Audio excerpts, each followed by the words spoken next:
షాద్నగర్ లో సునీత అనే మహిళ అలాగే ఆమె భర్త కుమారుడి మీద 3rd డిగ్రీ ప్రయోగించారు పోలీసులంటూ కొన్ని వార్తలు వినిపిస్తా ఉన్నాయి. అది కూడా చాలా లేటుగా బయటకు వచ్చినటువంటి పరిస్థితి. దీని మీద సమగ్ర విచారణకు సీఎం కూడా ఆదేశించారు. దానికి సంబంధించినటువంటి పూర్తి వివరాలు ఏంటో ఆ మహిళను అడిగే ఇప్పుడు తెలుసుకుందాం. అమ్మా, అసలు ఏం జరిగింది, ఎప్పుడు జరిగింది? వాళ్ళ ఇంట్లో బంగారం పైసలు పోయినాయి అంట మేడం. మాకు మాత్రం తెలియదు. మమ్మల్ని అడిగిండ్రు. అడిగితే 24 తారీఖు అంటే అప్పుడు పోయినాయి అంట. మాకు తెలియదు. మమ్మల్ని 30 తారీఖు నాడు భీమయ్యను సునీతను పట్టుకెళ్ళిండ్రు.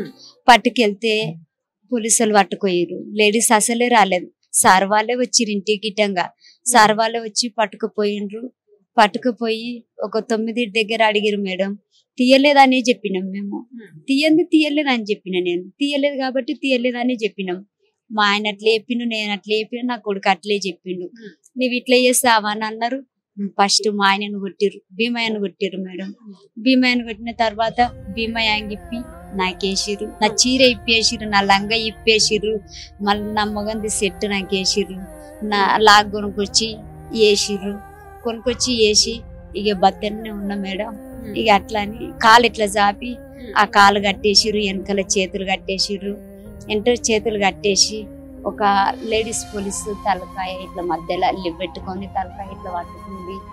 ఎంట కట్టేసిర్రు. మళ్ళీ కట్టి మధ్యలో పెట్టిరు. ఈ కాలుకి యాక్సిడెంట్ అయింది సార్, వద్దు సార్ అన్న కానీ వినలే మేడం. కాలు ఇరిగిపోయింది. ఇది ముందే ఇరిగిపోయింది మేడం. ఇది ఈ కాలు యాక్సిడెంట్ కేసులో ఉంది మేడం. ఇది అట్లా నాది ఇరిగిపోయింది అంటే ఇటంగా వినకుండా అట్లే దాని మీద మళ్ళీ కట్టె పెట్టిపిచ్చి ఆ కట్టె మీద మళ్ళీ కదలకు నేను ఇట్లా కొడితే అమ్మా అని ఇట్లా కాలు కొంచెం ఇట్లా అన్న మేడం.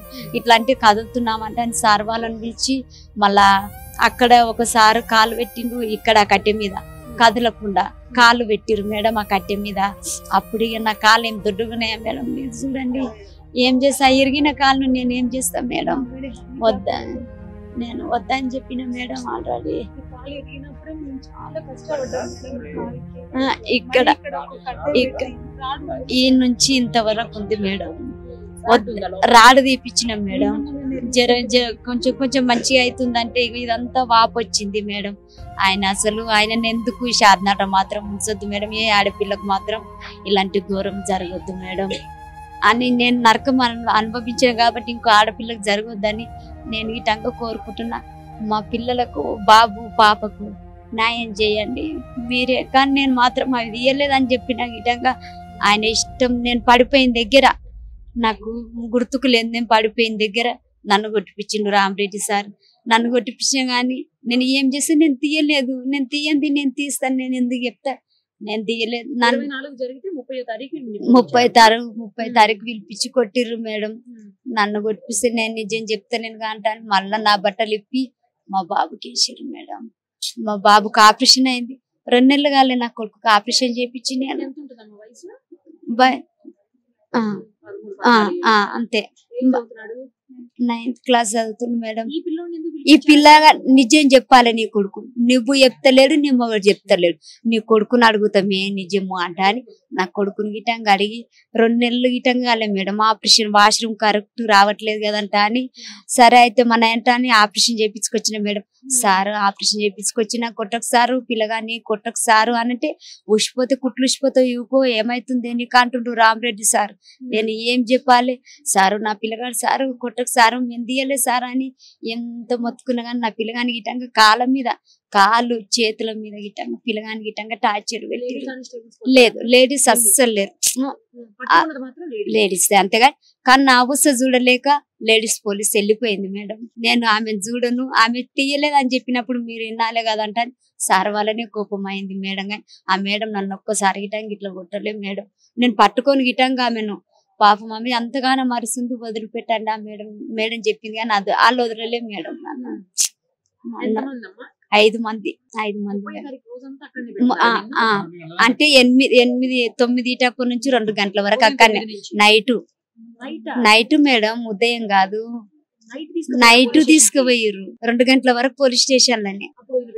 అప్పుడు నాకు మతి లేకుండా పడిపోయిందంటే అప్పుడు వదిలిపెట్టారు అంట. నాకు గుర్తుకు ఏం తీసుకెళ్ళలేదు మేడం. 2 రోజులు మా ఇంటికి కానీ మా ఇంట్లోనే ఉన్నా నేను. నా మొగడు తీసుకొచ్చిండు హాస్పిటల్ కి చూడకుండా. బంగారం దొరికిందా? మాకు తెలియదు మేడం బంగారం గురించి. ఇక మాకు బంగారం తెలియదు, వాళ్ళ పైసలు తెలియదు మాకు. మాకు మాకేం గొడవలు లేవు మేడం, మేము మంచిగానే ఉంటాం మేడం. కానీ అది ఏంటంటే మా మీద ఇట్లా చేపియాలని చేపించినట్టు కానీ మేము మాత్రం తీయలేము మేడం. మాకు ఈ ద్రవ్యజన్యం కాకపోతే నాకు చేత కాకపోతే 10 రూపాయలు మీలాంటి వాళ్ళ కాలం మొక్కి ఇప్పించుకొని నా పిల్లలకు బుక్కెడు పో, నేను బుక్కెడు పో తింటే కానీ నాకు ఇలాంటివి నేను మాత్రం చేయను మేడం. నాకు చేయనిక గిటంగా రాదు, నేను చేయను గిటంగా. మీరు చేయమన్న గిటంగా నేను చేయను మేడం. చేయను. మా ఆయన గిటంగా బీపీ షుగర్ ఉన్నది మా ఆయనకి. గిట్ల ఏమన్నా కూలినా దొరికితే పోతాం, లేకపోతే ఇంటికాడ ఉంటాం మేడం, అంతే. అయ్యో మా ఆయన గిటంగా గట్ల కూలినాలు పనికే పోతాం. మేము గిటంగా రెగ్యులర్ గా మాకు ఈ పని ఉందంట అని గిటంగా ఏం లేదు మేడం. ఎప్పుడన్నా కూలినాలు దొరికితే పోతాం, లేకపోతే ఇంటికాడ ఉంటాం మేడం, అంతే. నేను చెప్తూనే ఉన్నా మేడం. మా బాబు నా పక్కనే ఉన్నాడు మేడం. అడిగి ఇంకా బాబుని గిటంగా కావలిస్తే నేను చేయలేదు అని 2 గంటల దాకా కొట్టిరు. వాళ్ళకి యాస్టక్ వచ్చింది, నాకు మత్తు లేకుండా నేను పడిపోయినా. నాకు గుర్తుకు లేదు మేడం. నేను పడిపోయినాక మా బాబుని కొట్టిరంట. పిల్లని గిటంగా కొట్టిరు మేడం. అడుగు పిల్లని అడుగు మేడం, అడుగు చెప్తాడు. బాబు గిటంగా చెప్తాడు. నిన్ను కొట్టారమ్మా? కొట్టిరు. ఎందుకు కొట్టారు? నీకేం సంబంధం అసలు? మా అమ్మ ఇటంగా బంగారం తీసినామని నన్ను కొడుతుంటే నిజం చెప్తామని కొట్టిరు. అరికాలకి అరికాల మీద వేసి కొట్టారా? కాలు ఇట్లా తాకి. ఏడ్చలేదా మరి నువ్వు? వదిలేట్లేదు. ఏం చదువుకుంటున్నావు? 9th class. 9th క్లాసా? బాబు కాలు ఇట్లా జరుపుకుంటే రామరెడ్డి సార్ కాళ్ళ మీద కాళ్ళు పెట్టిండు. బాబు కాళ్ళ మీద జరుపుకుంటున్నావు అని అడుగు నువ్వు కాళ్ళు పెట్టారు నీ మీద? ఎందుకు సాపుకుంటున్నావు? ఎందుకు పెట్టాడు కాళ్ళు? ఇట్లా కొడుతురు, ఇట్లా అంటున్నా కాళ్ళు వెనక్కి తీసుకుంటున్నావా? అందుకు కాలు పెట్టిండు. ఏం చదువుకుంటున్నామ్మా? 9th class. ఎంతమంది వచ్చి తీసుకుపోయారమ్మా ఇంటి నుంచి? 2 వచ్చిండ్రు మేడం. మళ్ళీ 2 గంటల దాకా కొట్టినాక గిటంగా మళ్ళీ తెల్లారి రామరెడ్డి సార్ తెల్లారి రావాలంటే అట్లే నొప్పులు పడుకుంటే అట్లే పోయినాం మేడం. మా ఆయన ఆటోలో తీసుకొని పోయిండు మేడం. నన్ను తీసుకొని పోయినాక రమ్మంటిగా సార్ అనంటే అయితే మా నన్ను పోయినాక రామరెడ్డి సార్ ఏం చేసిండు, సార్ నమస్తే సార్ అన్న మేడం. అంత కొట్టినా కానీ నమస్తే అన్న మేడం. నేను మర్యాద ఇచ్చిన, నేను అంత కొట్టినా కానీ నైట్ అంత కొట్టినా కానీ నేను మర్యాద ఇచ్చిన మేడం. నమస్తే సారా అన్న. నమస్తే అంటే సరే అమ్మంటే రమ్మంటారు కదా సార్, అందుకు వచ్చినాం మేము. రాకపోతే తప్పులో జిక్కుతాం, మేము తప్పు చేయలేదు కాబట్టి మేము వచ్చినాం సార్ అని చెప్పిన మేడం. పోయినాక కొద్దిసేపు ఆలోచించుకొని ఏం చేసిండు, చెంపల మీద కొట్టిండు. మళ్ళా తెల్లారి గిటంగా చెంపల మీద కొట్టిండ్రు, 2 దెబ్బలు కొట్టిండు. ఇక్కడ బూటకాలతో 3 సార్లు తన్నిండు మేడం. ఇక్కడ అన్ని మళ్ళీ ఇట్లా మెడంపి ఇక్కడ ఈపులో 3 దెబ్బలు కొట్టిండు మేడం. ఇక నాకు అంతకే సాల్ అయిపోయింది. ఇక నేను ఆ దెబ్బలు తినలేదు మేడం. చంపారు, మీరు న్యాయమన్నా చేయండి మేడం. కానీ మేము మాత్రం ఏం తీసుకురాలేదు మేడం. మేము ఎవరికి చెప్పే పరిస్థితి, మేము బయటికి వెళ్తామంటే పెట్రోల్ పోసి అంటి పెడతామని అంటారు ఆ కాంప్లైంట్ ఇచ్చిన వాళ్ళు. అందుకు మేము భయానికి గిట్టాక బయటికి వెళ్ళలేము మేడం. అట్లా ద్రౌజన్యం చేస్తారు మేడం. మేము ఏం చేస్తాం? మేము ఇక ఎవరు లేరు మేడం.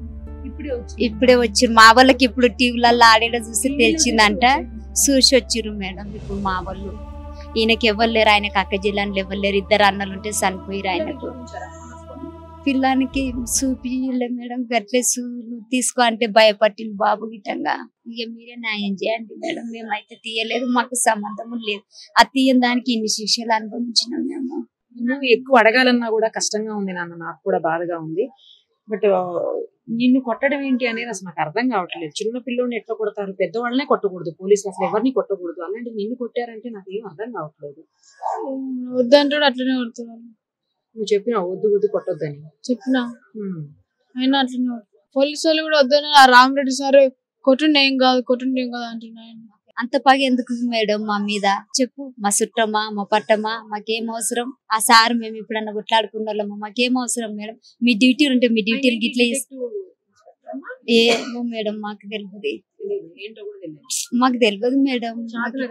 షాద్ నగర్ అంటే మిమ్మల్ని కూడా కొట్టారంట కదండి మీరు? సునీతకి ఏమైతుంది? నేను నా పేరు భీమయ్య, సునీత మా భార్య బట్టలు ఆరేస్తా అక్కడ మేడం.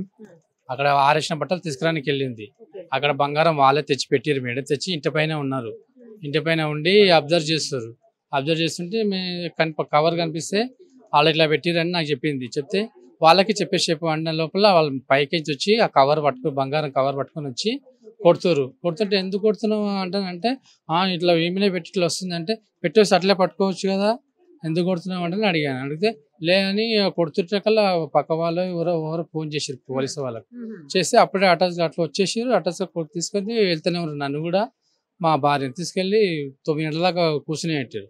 అడిగాడు 9 అయ్యాక కొట్టారు మేడం. బయట నుంచి నాయందర్ అనేట ఆయన్ని బయట నుంచి లాగు కొనుక్కొచ్చిండు. సార్ చెప్తే తీసుకొచ్చి నాకు లాగేసారు, అంగిప్పేసారు, కొట్టారు నన్ను. కాళ్ళు జాపి ఇలా కొట్టేసారు. అదైనాక నన్ను అయిపోయినాక మా భార్యకు బట్టలన్నీ ఇప్పేసి ఆమె కూడా నా లాగిప్పి ఆమెకి వేసారు. లాగిప్పేసి నా షర్ట్ ఆమెకి వేసారు, బట్టలు ఉందని ఇప్పేసి ఆమెకి కొడుతారు. నా డోర్ పక్కన నిలబెట్టారు కనిపించకుండా. ఆ దెబ్బలు ఆమె చెప్పలే, ఆమె నిజమే చెప్పింది. కనిపించింది మీకే చెప్దామంటే పట్టుకొని మాకే కొడుతున్నారు అంటారని మా భార్య వాళ్ళు అన్నారు. అంటే లే ఇక మీ మీదనే అది అని నాయందరూ అంటుండు. మీకు 10,000 ఇచ్చినా సార్ వాళ్ళకి ఇచ్చి కంప్లీట్ ఇచ్చిన ఆయన 10,000 ఇచ్చి మిమ్మల్ని ఎందుకు కాదు చాలా సమీపించాను సరే అంటే, నువ్వు సమీపించినా ఏం చేసినా మేము ఎంత చేయలేదు, తప్పు చేయలేదు అని చెప్పేస్తే బాగా కొట్టి మా బాబుని పిలుచుకొచ్చారు. బాబుని తీసుకొని వచ్చి మా బాబుని కూడా బట్టలు ఇప్పేసి ఆయనని కొట్టారు. ఆ బాబుని కొట్టారు.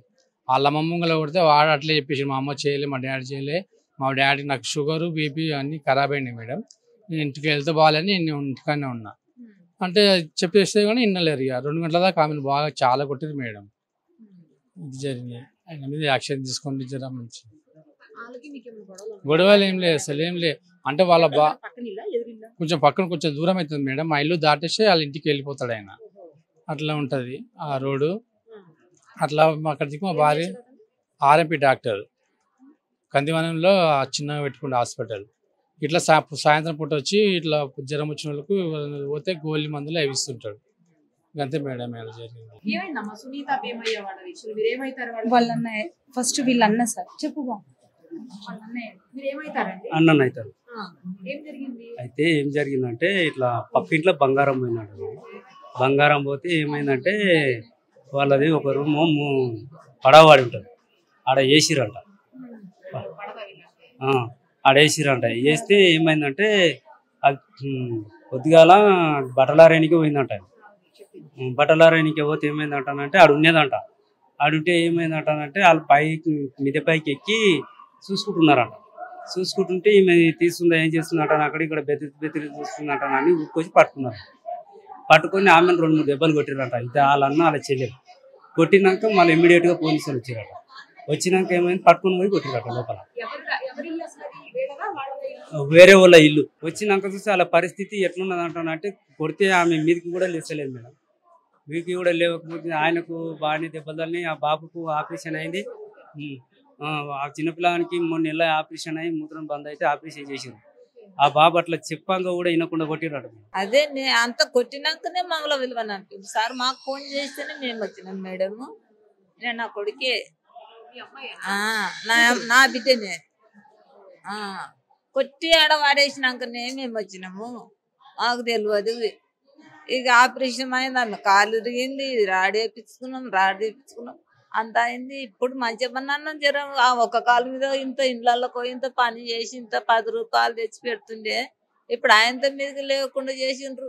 నీ తాను అంత బంగారం పోతే నువ్వు ఎంక్వైరీ చేయకుండా ఇట్లా కొట్టించుడు మంచిగానే ఉందా? మనకు న్యాయం అనిపిస్తుందా? నీకేమన్నా ఆ పిల్ల చెబుతుంటే అట్లా కొట్టినాక ఇంటికాడ వేసేస్తే 3 దినాలు బయటికి వెళ్ళి నీళ్లు తెచ్చుకుందామంటే వెళ్ళనిస్తలేరు. ఇక గేటుకు తాళం వేసుకున్నది పోయి పెట్రోల్ పోసి అంటి పెడతాం, అది పోసి అంటి పెడతాం అంటే నేను పోయి నీతోటి ఓ దెబ్బ తిన్నా సరే నేను తింటా. దెబ్బలు తిని మీకు నీళ్ళ ఒడ్డు తెచ్చిపోస్తా, ఒక నొప్పుల గోళీ అన్న తెచ్చేస్తా అంటే కూడా నన్ను ఇల్లు 2 ఆల్మోడు కూడా వద్దు, నువ్వు కూడా బయటికి వెళ్ళకు, నువ్వు మాతో పాటు దెబ్బలు తింటావు అంటానంటే కొట్టినా సరే కానీ మిమ్మల్ని మాత్రం నేను బతికించుకుంటా. మా సర్కార్ దవాఖాన ఉంది కదా, ఈడ గవర్నమెంట్ ఉంది కదా, దాంట్లో కొండపోయి చేస్తాం. న్యాయమాలు చేస్తారా చెయ్యరా, చూస్తారా చూడరా, ఇట్లా నేను తోలుకొని వచ్చిన. మా సస్తుంటే చూస్తున్నా కన్నతల్లిని కాబట్టి నోట నిలువైపోతే నీవేమనవా? నేను ఎంక్వైరీ చెయ్యండి. అంత బంగారం ఆర్ఎంపీ డాక్టర్ అంత బంగారం నీవు ఇంట్లో పెట్టుకున్నావు అంటే నీవు కుక్కలు తెచ్చి పట్టుకొని ఉన్నావు, మీ అసటలో విలిపించి పట్టుకొని ఉన్నావు. పూర్తిగా నువ్వు ఎటు కాకుండా ఎవరికి చెప్పకుండా సపోర్ట్ చేయకుండా దొరికింది నా బంగారం, దొరికింది నా దొంగ అంటాన్ని పట్టుకొని పోయి నువ్వు ఇట్లా కొడతావా, కొట్టిపిస్తావా? నీ అమ్మ కుట్టినావా? ఎవరు కుట్టినవారు? అలా ఏరే ఊరికెళ్ళి వచ్చి ఆ ఊరే బతుకుంటా, ఆ ఊరోడు కాడాడు. మేడం మాకు బాధ అనిపించేది ఏంటంటే మరి ఒక లేడీస్ను నైట్ అలా కుట్టడం చాలా ఘోరం కదా మేడం. మరి ఆమె హ్యాండిక్యాప్డ్ అని తెలుసు, చెప్పిందంట సార్ నా కాలు విరిగిందని. అనకుండా కూడా ఒక కట్టె పెట్టి ఒక లేడీస్ బాయ్స్ బట్టలు వేసి అది హాఫ్ వేసి హాఫ్ షర్ట్ వేసి డెక్కర్ వేసి వాటి మీద ఒక కట్టె పెట్టి ఆ కట్టె అమ్మ అని అరిసే లోపల ఆ కట్టె మీద చెరొక టైప్ ఇట్లా కాలు షూ కాలు పెట్టడం ఏంది మేడం? ఇది ఎక్కడ దౌర్జన్యం మేడం? మాకు అసలు అర్థమే కావట్లేదు. ఒక లేడీస్ను నైట్ పెట్టి కొట్టడం ఏంది మేడం? స్టేషన్లో బాయ్స్నే ఉంచారు నార్మల్గా. అది దొంగ అన్న కూడా తర్వాత తీసుకొస్తామని ఇట్లా మనం నువ్వు అది నిర్ధారణ ఒక దొంగ అయినప్పుడు ఎలా జరిగింది, ఏం జరిగింది, అమ్మ నువ్వు వచ్చి నువ్వు చేసినావా చేయలేదా అని నిర్ధారణ జరగకముందే ఒక లేడీస్ అట్లా కొట్టడం ఏంది మేడం? అసలు అంత ఘోరంగా కొట్టడం ఏంది? బాయ్స్ బట్టలు ఇప్పించి ఆమె చీర ఊడదీసి లంగా ఊడదీసి అసలు చెప్పుకుంటేనే ఘోరంగా ఉంది మేడం. మాకైతే చిన్న పిల్లగాడు వానికి ఆపరేషన్ అయ్యిందంట పాపం, అది టైలెట్ ప్రాబ్లం వచ్చి ఆపరేషన్ అయిందంట. ఆ పిల్లగాడు కూడా కాళ్ళు దగ్గరికి జరుపుకుంటుంటే కొట్టేటప్పుడు కాళ్ళు సరిగా పెట్టరా అని షూ పెట్టడం ఇది ఎక్కడ న్యాయం మేడం? అసలు మేడం గత పాలన దురణ పాలన అంట అని మనము ఫైట్ చేసినాం, ఫైట్ చేసి ప్రజాపాలన కావాలని కోరుకున్నాం. ఈ ప్రజాపాలన ఈ విధంగా జరుగుతుందని మేము ఊహించలేదు. అది కరెక్ట్ చేయాలి, మాకు న్యాయం ప్రజాపాలన చేయాలి, మాకు ప్రజాపాలన రాలేదని ఊహిస్తున్నాం. ఇంకా మేము చెప్పండి, ఇప్పుడు జరిగినటువంటి ఇన్సిడెంట్ మీద సీఎం గారు కూడా స్పందించారు, ఇమిడియట్ గా సమగ్ర విచారణకు ఆదేశం. మేము కోరుతున్నది ఏమిటంటే ఒక లేడీ బంగారం నెపం పేరు మీద ఇన్వెస్టిగేషన్ చేసేటువంటి ప్రక్రియలో అది ప్రక్రియ కాదు. ఫస్ట్ ఆఫ్ ఆల్ ఒక లేడీని లేడీతో చేయటం అనేటువంటిదే అది పోలీస్ ఇన్వెస్టిగేషన్ లో ఒక ముఖ్యమైనటువంటి భాగం. అది కాకుండా డిఐ రామ్ రెడ్డి మిగతా పోలీసులందరూ ఇన్వెస్టిగేషన్ పేరుతోటి తన భర్త బట్టలు విప్పి ఆమెకు బట్టలు విప్పి తన భర్త బట్టలు వేసి ఇంత హింసాత్మకమైనటువంటి చర్యకు పాల్పడడం అనేటువంటిది ఎప్పుడు చూడలేదు. కాబట్టి తక్షణమే డిఐని డిస్మిస్ చేయాలి. ఈ ఘటనకు పాల్పడ్డ ప్రతి ఒక్కరిపైన ఈ ఘటన పూర్వపరాల్ని పరిశీలిస్తే ఎందుకు సిట్టింగ్ జడ్జి తోటి న్యాయ విచారణ కూడా జరిపించాల్సిన అవసరం ఉంది. రాష్ట్రంలో హోంమంత్రిగా సీఎంగా ఒక్కరే ఉన్నారు కాబట్టి ఆయన ఇమ్మీడియట్లీ ఆయన స్పందించారని అంటున్నారు. స్పందించడం అంటే డిస్మిస్ చేయటమే. స్పందించడం అంటే ఎవరైతే థర్డ్ డిగ్రీ ప్రయోగించారో వాళ్ళందరినీ డిస్మిస్ చేయటమే తప్ప మరొకటి కాదు. ఈ రోజు ఈ జరిగినటువంటి ఘటన హృదయ విదారకరమైనటువంటిది. ఎందుకంటే తన కొడుకు 14 సంవత్సరాల పిల్లవాడిని కూడా కొట్టారు, తన భర్తను కొట్టారు, తనను కొట్టారు. అంటే ఇట్లాంటి చిత్రహింసలు పెట్టడం అనేటువంటిది ఈ షాద్నగర్ పోలీస్ స్టేషన్లో జరిగింది. ఈ ఘటనకు బాధ్యులైన ప్రతి ఒక్కరిని తక్షణమే డిస్మిస్ చేయాలి. ఈ రాష్ట్రంలో ఇలాంటి ఘటనలు జరగకుండా చూడాల్సిన అవసరం ఉంది. నైట్లలో పోలీస్ స్టేషన్లో ఉంచడం అనేటువంటిది కూడా చట్టవిరుద్ధమైనటువంటి అంశం. అది ఏ లాలో ఉందో వాళ్ళే చెప్పాల్సిన అవసరం ఉంది. చాలా దారుణమైనటువంటి సంఘటన. దీనిపైన రాష్ట్ర వ్యాప్తంగా కులవివక్ష వ్యతిరేక పోరాట సంఘం మిగతా సంఘాలు కలిపి ఆందోళన చేపడతాం. ఇమ్మీడియట్లీ డిస్మిస్ చేసేంత వరకు ఉద్యమాన్ని ఆపేది లేదు. సుమన్ టీవీలో మీ పర్సనల్ అండ్ బిజినెస్ ప్రమోషన్స్ కోసం కింది నెంబర్కి కాంటాక్ట్ చేయండి.